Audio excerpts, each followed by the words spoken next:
Boa noite.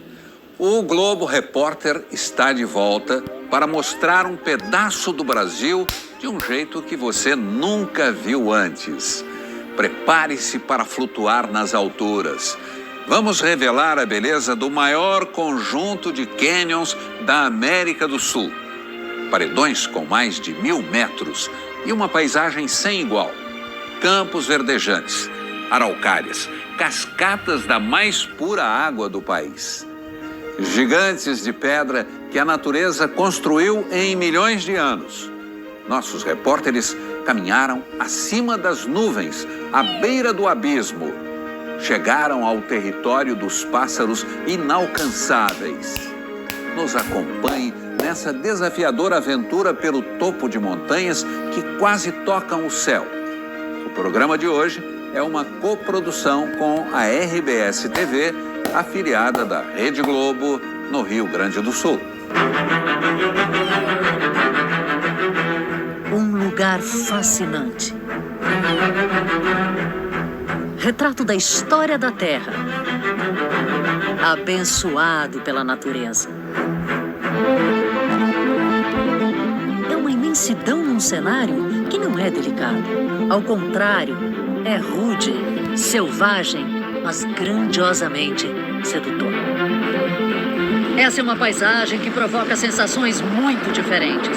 Em poucos instantes, é possível ir da tranquilidade de estar assim, num campo que parece não ter fim, ao frio na barriga de ver o chão terminar assim, bem pertinho dos nossos pés. Estamos no maior conjunto de cânions da América do Sul, onde ficamos mais pertinho do céu.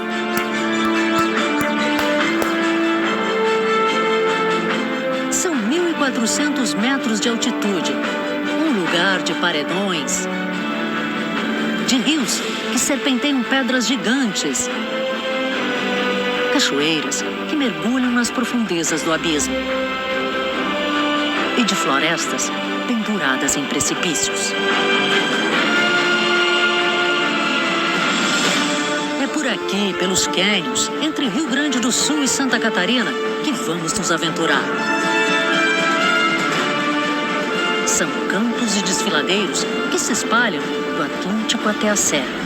E você é nosso convidado a contemplar essa imensidão do alto.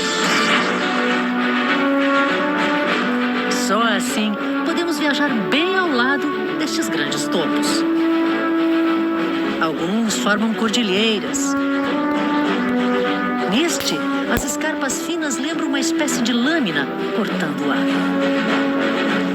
Os vales, por onde correm os rios dentro dos cânions, chegam a ter 12 quilômetros de extensão. E os paredões exibem as marcas em camadas dos derrames vulcânicos que aconteceram em tempos diferentes. Fendas tão imensas que abrigam montanhas dentro delas. Nossos olhos até podem se enganar, não registrar a verdadeira dimensão desse lugar. Então, para entender o tamanho de tudo isso, imagine que dentro de um dos maiores cânions, o Fortaleza, caberiam quase 3 avenidas paulistas inteiras, em todo o seu comprimento e com todos os prédios. A curiosidade desafia o medo quando resolvemos espiar as profundezas. São 36 cânions espalhados por mais de 200 quilômetros. E todos têm algo em comum. Para qualquer lado que a gente vire, os nossos olhos sempre vão encontrar a imensidão dos vales, dos paredões, das bordas. Uma natureza tão grandiosa que, com certeza, vai ficar para sempre na nossa lembrança. É uma paisagem única, porque em nenhum outro lugar do mundo a natureza fez o que construiu aqui. O que aconteceu com o planeta para que surgissem essas rochas? Bom, aproximadamente 130 milhões de anos atrás, a América do Sul e a África estavam juntas. Então, nesse período, houve uma fragmentação desses continentes e foi havendo extravasamento de lava vulcânica. Quer dizer, houve uma rachadura, uma espécie de rachadura na Terra. Esse evento é um dos maiores eventos geológicos que aconteceu no planeta Terra. A paisagem de milhões de anos fica ainda mais inquietante quando nos damos conta de que ela continua a se modificar a cada segundo, bem diante de nossos olhos. A água que esculpe a rocha brota farta da terra. Nos campos, basta apertar um pouco a vegetação com a mão para ver que ela está mesmo em toda a parte. E nestas áreas banhadas, saem fiapos de água que se derramam em rios, um reservatório natural de vertentes cristalinas quase intocadas pelo homem. Que não passam por dentro por lavoura, não tem questão de agrotóxicos, são águas realmente muito puras. Agora, tem a questão da beleza, né? Ficar sentado aqui como a gente está no meio desse rio. Faz bem, né? Olhando relaxa, essa paisagem. Né? É muito bom. É um presente, né, da natureza. Todos os rios desta região, além de esculpirem pedras gigantes, formam cachoeiras espetaculares, uma mais linda e mais alta que a outra. Caem como se fosse música feita especialmente para essa região.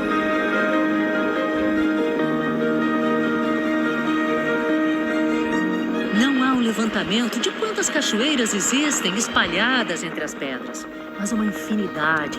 E cada uma cai do jeito que o relevo obriga. Por isso, nenhuma é igual a outra.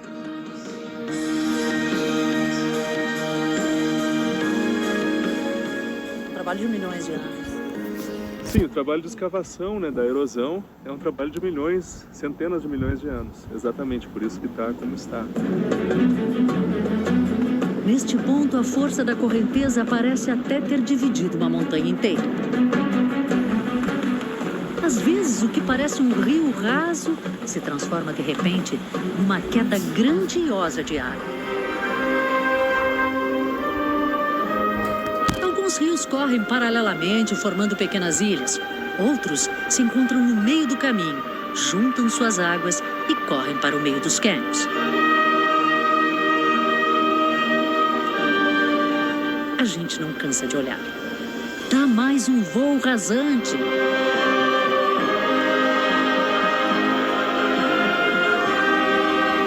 E outro.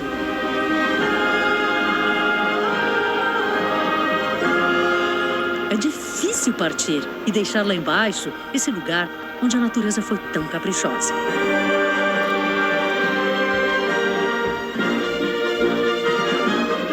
E quantas surpresas nesse passeio pelas alturas.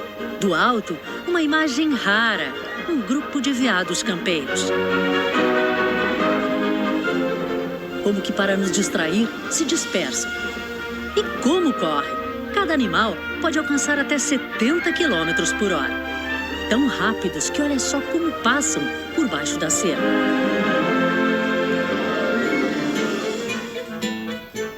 Mãe e filhote vão juntos, ela na frente, como que para indicar o caminho. O maior perigo não é a proximidade dos precipícios. O homem ocupou a maior parte da terra que antes servia de casa ao animal. Sem espaço e perseguido por caçadores, o veado campeiro está quase extinto. Então, quando desaparecem no cenário gigante, a gente não pode deixar de torcer para que se mantenham assim, seguros e escondidos dentro desse paraíso.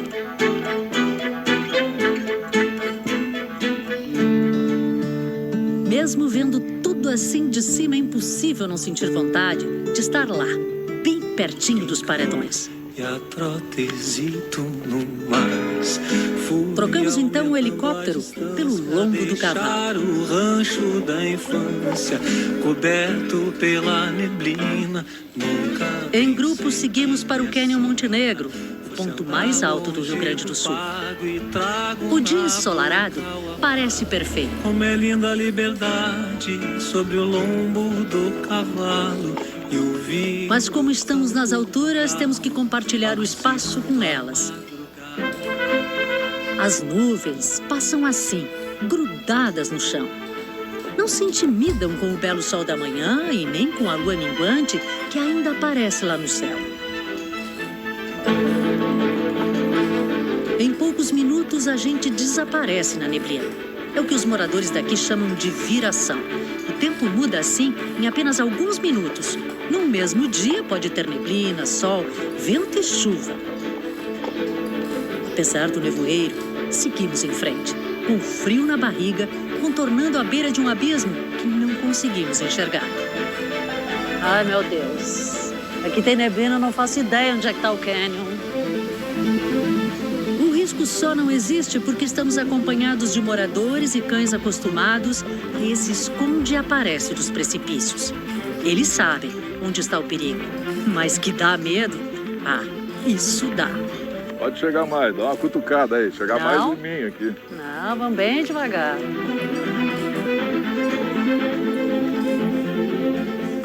Nossa, a gente está passando a 1 metro do precipício.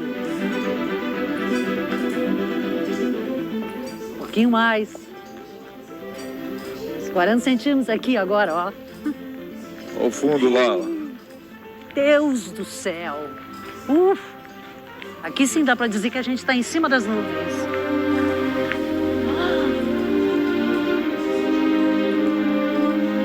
Em cima mesmo. É que a nuvem sai de dentro do precipício, abaixo dos nossos pés, como se fosse uma fumaça surgindo do fundo da terra.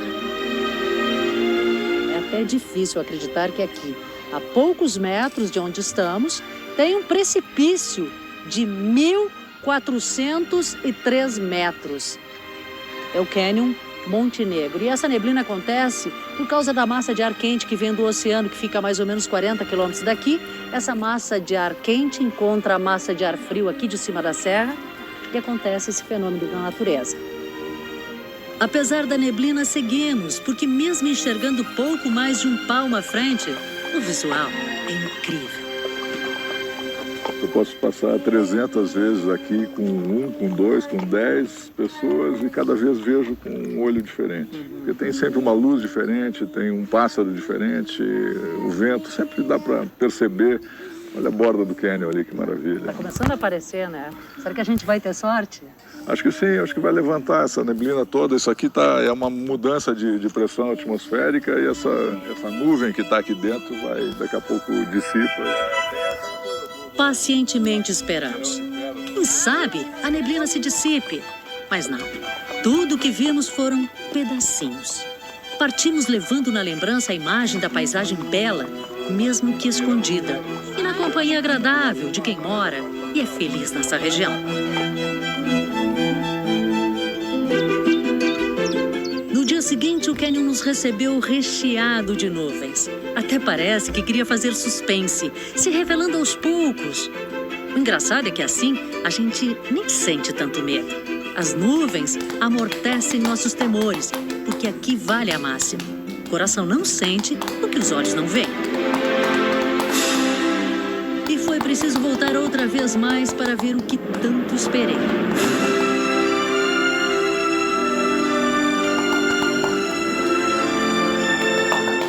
Terceira vez, lá estava o Monte Negro, inteiro com sua grandiosidade diante de mim. Nessa hora, a gente fica sem palavras, porque nos basta a contemplação.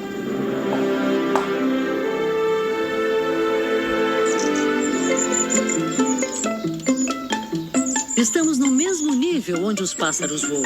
E aqui nas alturas vivem o beija-flor, o tico-tico, as andorinhas e a gralha azul. Um pássaro gritão, mas que tem uma missão muito especial. Boa parte das araucárias, essa árvore com copa voltada para o céu, foi plantada pela gralha azul. Ela se alimenta dos pinhões, o fruto da araucária, e costuma escondê-los durante o inverno, época de safra, para buscar depois. Mas aí acaba esquecendo e estes brotam espalhados pela região. Os pinheiros são árvores típicas do sul do Brasil e podem chegar a 50 metros de altura. A gralha é uma lição ao homem que até pouco tempo derrubava araucárias centenárias. Cortou tanto que o que vemos hoje é só 1% do que antes era uma grande floresta. Mesmo assim, a cada final de tarde, as araucárias, com seus galhos tão característicos, feitos de espinhos, continuam encantando nossos olhos, quando, junto com o sol, anunciam a noite. E mesmo quando o sol desaparece no horizonte, a paisagem é um presente. Até parece que a lua e os paredões de pedra do Canyon Itambezinho fizeram um pacto. Que esse lugar nunca deixe de ser iluminado.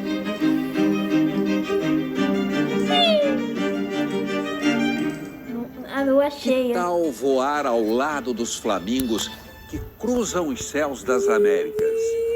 E as surpresas da lagoa onde se encontram aves do mundo inteiro. É daqui a pouco.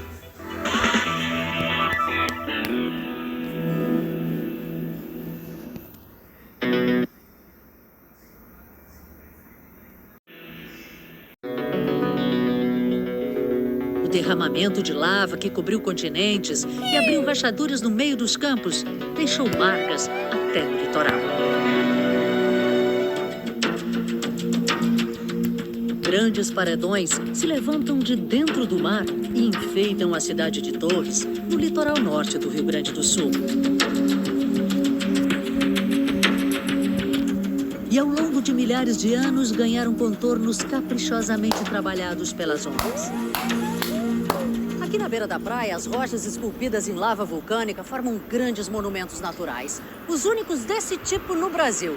Este, com cerca de 30 metros de altura, parece uma torre de segurança, sempre de olho no mar. É por isso que essa pequena faixa de areia onde nós estamos ganhou o nome que tem, Praia da Guarita. A praia está dentro de um parque de 350 hectares, protegido por lei. O oceano não moldou apenas as pedras à beira da praia. Há milhares de anos, o mar invadia as regiões mais baixas da costa sul do Brasil. E quando o nível do Atlântico recuou, deixou para trás muita beleza. O rio faz curva e deságua na lagoa, que está aqui há mais de 5.000 anos. Uma área de muito vento, transformado hoje em energia. Tanta água atrai vida. Os biguás não resistem. E como gostam de um banho de sol.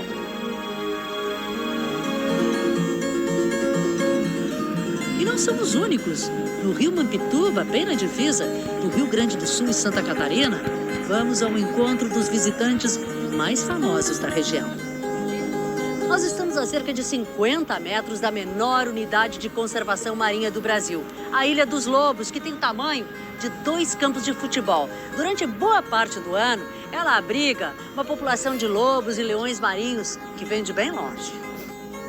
Do sul do continente até este pequeno pedaço de pedra, são até 800 quilômetros de viagem. Eles permanecem cerca de 10 meses do ano, partindo janeiro e fevereiro para a costa uruguaia. Nesses outros 10 meses sempre tem uma frequência bastante grande de animais. É um prazer vê-los nadar assim. E um alívio. Até bem pouco tempo atrás, eram caçados, principalmente na Argentina e no Uruguai, pela carne e a pele. A população tenha sido caçada, né, nesses países. Então, exatamente aqui a Ilha dos Lobos também é um refúgio, embora hoje não exista mais caça nesses países vizinhos, mas mesmo assim é uma área importante para eles descansarem. Nas águas escuras da lagoa, o colorido rosa surge em bandos. Manobras perfeitas, bem perto da água. Às vezes, parece um balé, meio desajeitado. E logo, a marcha dos flamingos se transforma em grande revoada. É no sul do Brasil que se encontra uma das áreas úmidas mais importantes do país. Uma região alagada tão fundamental que ajuda a manter o equilíbrio e o clima de todo o planeta. Com quase 37 mil hectares, o Parque Nacional da Lagoa do Peixe fica à beira do Oceano Atlântico. Uma paisagem feita de dunas imensas e banhados impressionantes. Isso gera uma abundância de vida, uma riqueza fantástica. E as aves migratórias, muito tempo atrás, já descobriram a importância desse ambiente. Então elas fazem uma viagem fantástica e dependem exclusivamente desse lugar para se reabastecer. As aves vêm de quase todos os cantos das Américas. O flamingo vem do Chile, Peru, Bolívia e Argentina. O maçarico foge do frio do Canadá e viaja cerca de 8.000 quilômetros para se alimentar e descansar. Ao todo, 240 espécies vivem ou passam parte do ano na lagoa. atraídas pelo calor do sol e por esta água meio turva e super nutritiva. São essas águas agitadas e geladas do Atlântico que ajudam a formar o paraíso das aves migratórias. Elas viajam quilômetros de distância porque sabem, por instinto, que a água salgada, que é jogada através deste canal lá para dentro da lagoa, é a receita perfeita de um banquete que garante a sobrevivência. O rio que liga o mar à lagoa chega a ter 2 metros de profundidade e traz tanta comida que muitas aves se alimentam em pleno voo. 2, 3 semanas que permanecem nessa região aqui já recuperam seu peso e às vezes até duplicam, né? Quer dizer, encontram um banquete aqui. Isso, exatamente. É assim que os canadenses estavam definindo que isso aqui era um restaurante a céu aberto.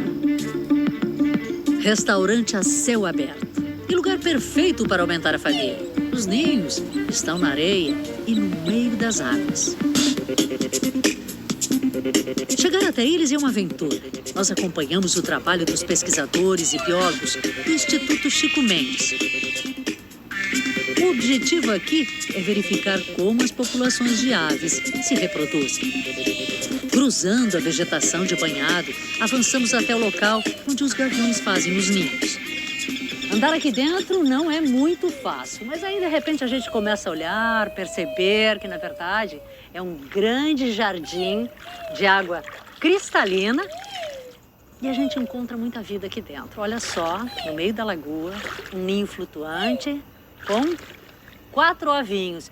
E a gente pode ouvir a mãe lá atrás reclamando que a gente está aqui pertinho, mas nós já vamos sair para não atrapalhar esse paraíso aqui, esse refúgio que é só deles, que a gente só veio um pouquinho.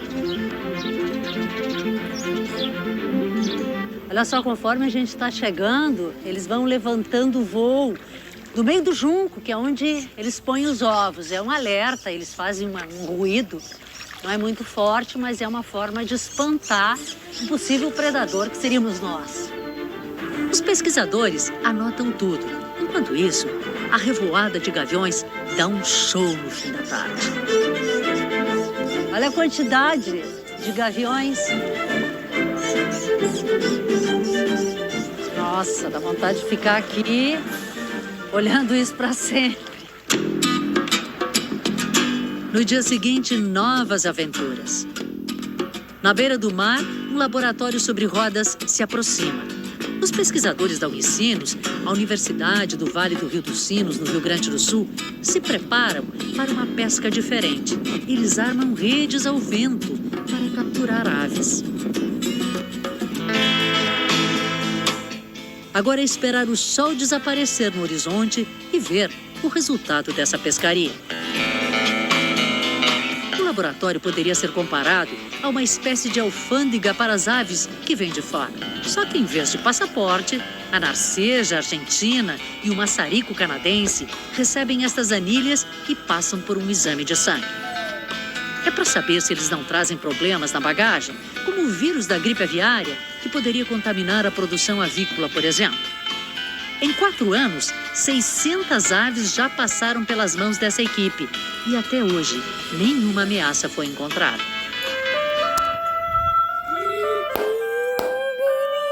Amanhece na lagoa. Num campo próximo, as emas aproveitam o dia de sol, disputam espaço e exibem a plumagem. Um pedaço dessa paisagem é feito de campo de dunas espetacular, um lugar tão protegido onde só o vento toca areia e altera o tamanho e o movimento dessas montanhas. Um lugar de beleza e quietude que a gente não cansa de contemplar. A areia muda de lugar o tempo todo e cria formas inusitadas, esculpidas pelo vento e pela água. Algumas mexem com a imaginação, parecem cogumelos ou seriam doces em camadas. Além da nossa equipe, o farol solitário é o único sinal da presença do homem por aqui. E antes de irmos embora, encontramos mais um morador da região. Um siri pra lá de corajoso. Brigão mesmo. Parece disposto a defender com garras bem afiadas este lugar tão cheio de vida.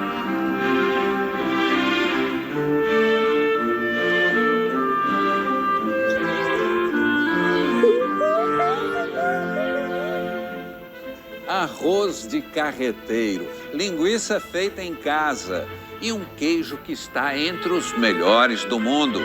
Nos campos de cima da serra, a mesa é farta e deliciosa. Veja a seguir.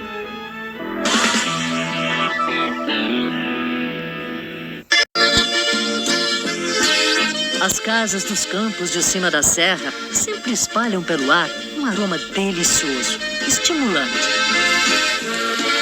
Vem das cozinhas, onde espiar dentro das panelas não é feio, mas um convite, quase uma obrigação. No fogão, as gurias preparam o carreteiro, uma espécie de risoto bem simples. Arroz e charque picado, que é a carne seca gaúcha. Ovos cortos bem miudinhos. Bem miudinho, tá? Enquanto isso, a dona Ivone pica a carne bem fininha, tempera e faz a linguiça caseira. No pilão, o Ari esmaga pinhão e charque e prepara a paçoca. Unida, a família oferece uma comilança. Tudo no estilo dos antigos tropeiros que andavam pelo sul do país. Quem come bem sempre vive alegre, porque a comida forte é que sustenta mais as pessoas. Antigamente, as pessoas comiam essas comidas mais fortes. E a senhora ainda come? Como, ainda bem. Quantos anos tem? Eu tenho 82. E tá assim, inteira e faceira. Graças a Deus. Ele também já passou dos 80. Na verdade, Raul Randon tem 85 anos e construiu um lugar deliciosamente especial nessa região. Câmaras frias gigantes guardam um dos queijos preferidos por 9 entre 10 cozinheiros, ou simplesmente donos de paladares mais exigentes. É o queijo tipo grana padano.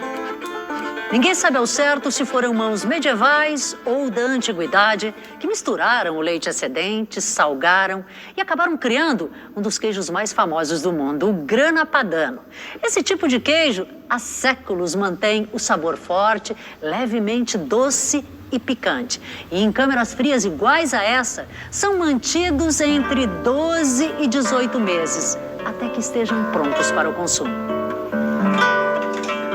Raul Randon tem outros negócios na região, mas decidiu produzir o famoso queijo por puro capricho.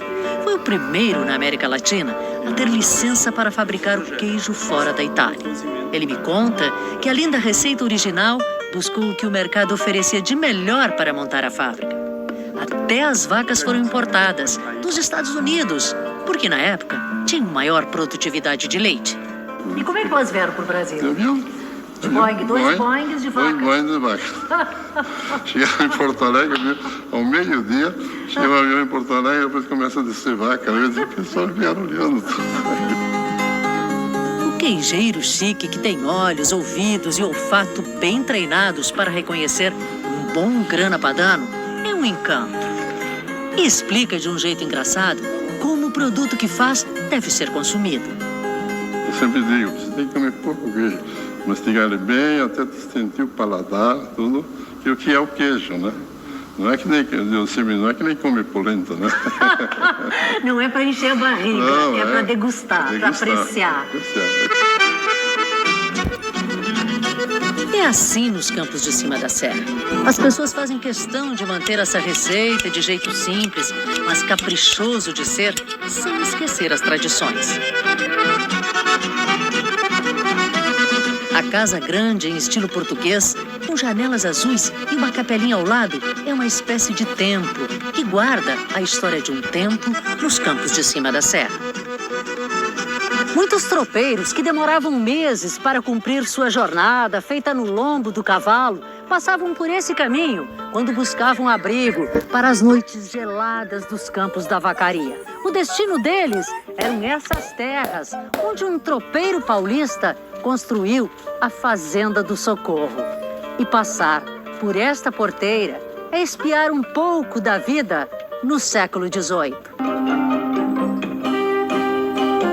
Tempo de gaúchos e paulistas rudes tropear o gado e levar mantimentos de um lado ao outro do Brasil. E a Fazenda Socorro viu tudo isso passar e, ao som dos pássaros, permanece assim, linda como se fosse um quadro. A casa principal, a casa dos peões, todas as construções, sem ostentação, exibem detalhes ricos. A capelinha em homenagem à Nossa Senhora do Perpétuo Socorro, então, é uma graça. O altar esculpido pelos escravos tem anjos e santos. E das janelas, as vistas são esplendorosas. O guardião desse patrimônio é o Sérgio. Comprou a fazenda, restaurou, plantou lavouras e abriu as porteiras para quem quiser visitar.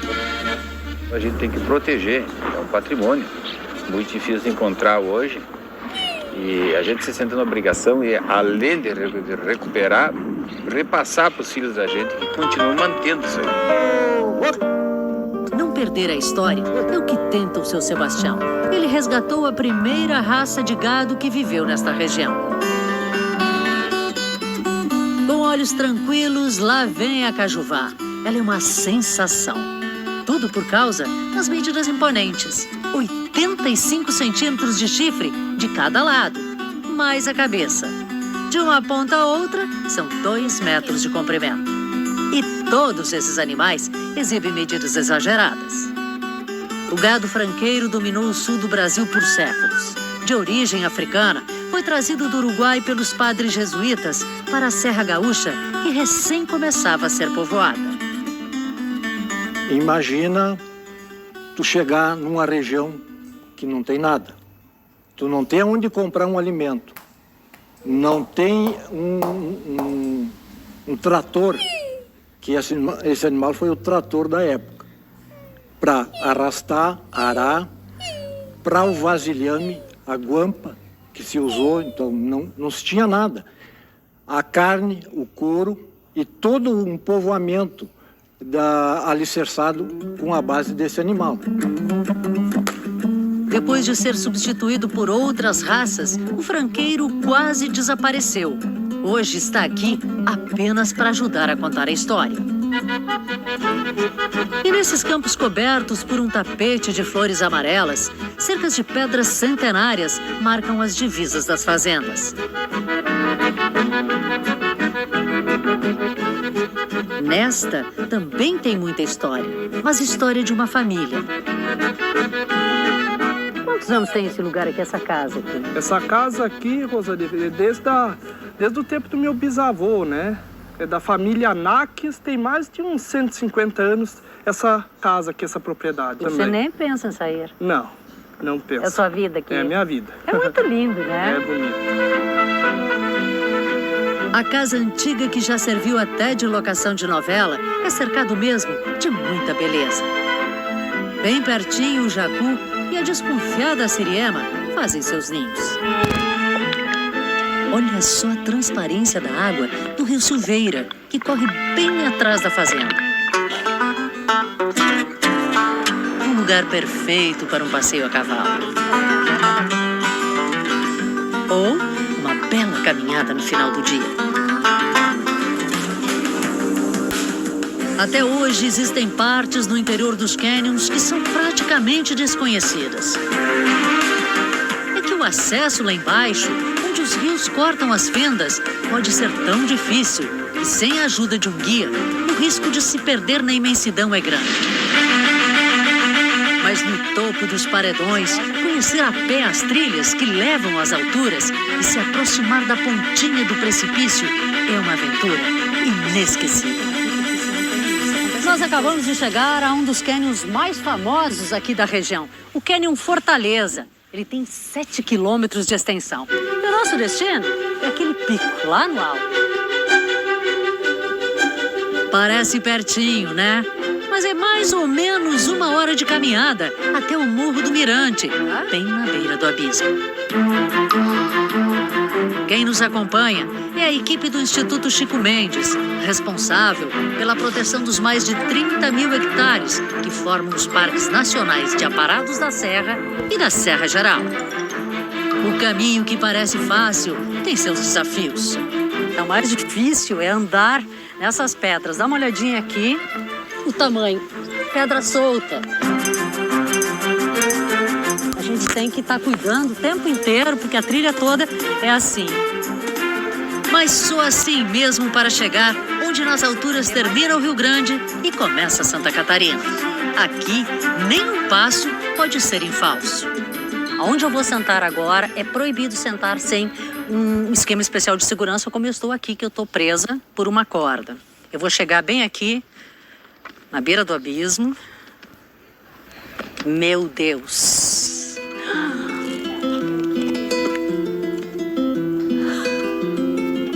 É muito alto.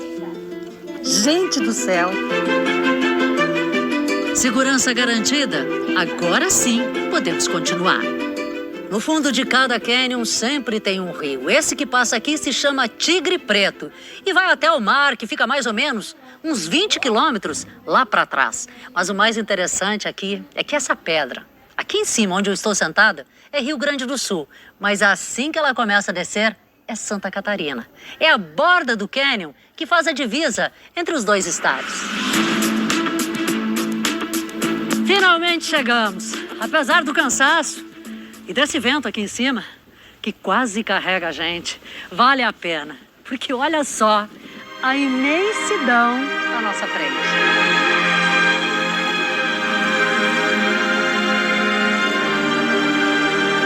Com os braços abertos, a ilusão é mesmo de voar.